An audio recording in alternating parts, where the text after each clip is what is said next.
Hi everyone, I'm actually making a really quick video. It's actually in the dark, and it won't be really long.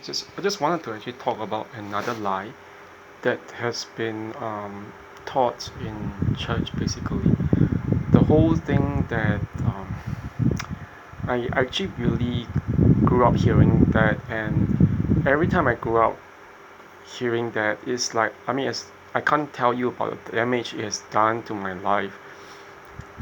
Not only did it cause very low self-esteem, but it really just and it's not just for me, it's many other people who ask this question too.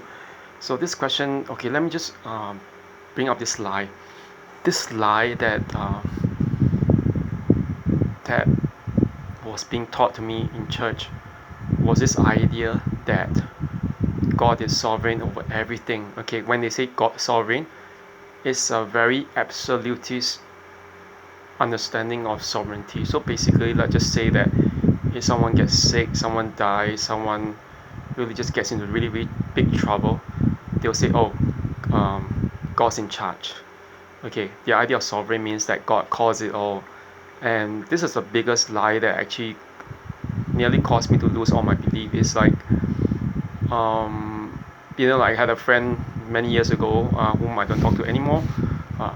We just fell over stuff, but that was many years ago, and it was a really long story. But that said, I remember one time during university days when he actually asked my church group leader when I was still in Faith Community Baptist Church, that he asked him, how do I know that I am not like Judas, that I was chosen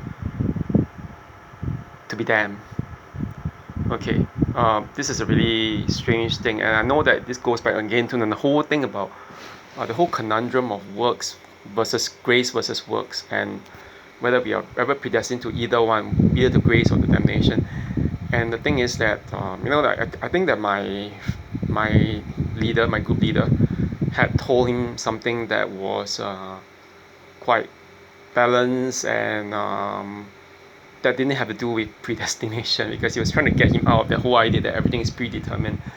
But the whole thing is this: when I was in my 20s and going to a Bible Presbyterian church, which was actually a Calvinist church, everything basically revolves around the sovereignty of God. So other than the whole thing that I was talking about how God hates us, there was the other thing about how God has actually arranged our salvation or damnation before everything. He has chosen everything. So it's so ridiculous, because I really want to challenge this. God is not sovereign, not in the absolutist sense anyway. And if he's sovereign, that's because he knew how we would behave. And think about it this way: even if he desires that certain outcome of us, there are certain rules that he won't break, because he gave us free choice. Okay, the ability to make decisions. And just because he gives us a gift, it doesn't mean that we will actually accept that, and we can still go ahead and just say no. It's the same principle with human gifts, but all the more with divine gifts. And that's the whole thing. He's no bully, he's no tyrant. But with this whole very mistaken idea of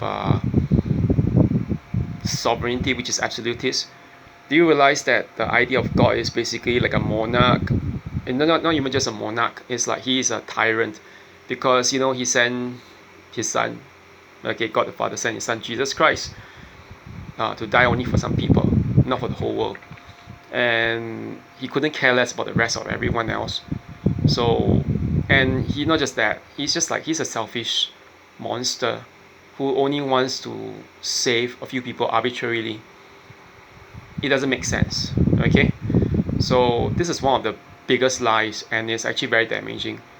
I had to spend years and years deprogramming, because I asked myself, am I going to go to hell? This is again back to the whole scare tactic that he used of me to try to scare me into submission. Then I realized, what's the point of submitting to a God who just wants you to submit because he's into himself? and he's like a freaking narcissist. That doesn't seem very real. And at the point in time, that was when I realized they have been lying to us. They have been lying to us all along. God is sovereign, but not in this sense of absolutist power.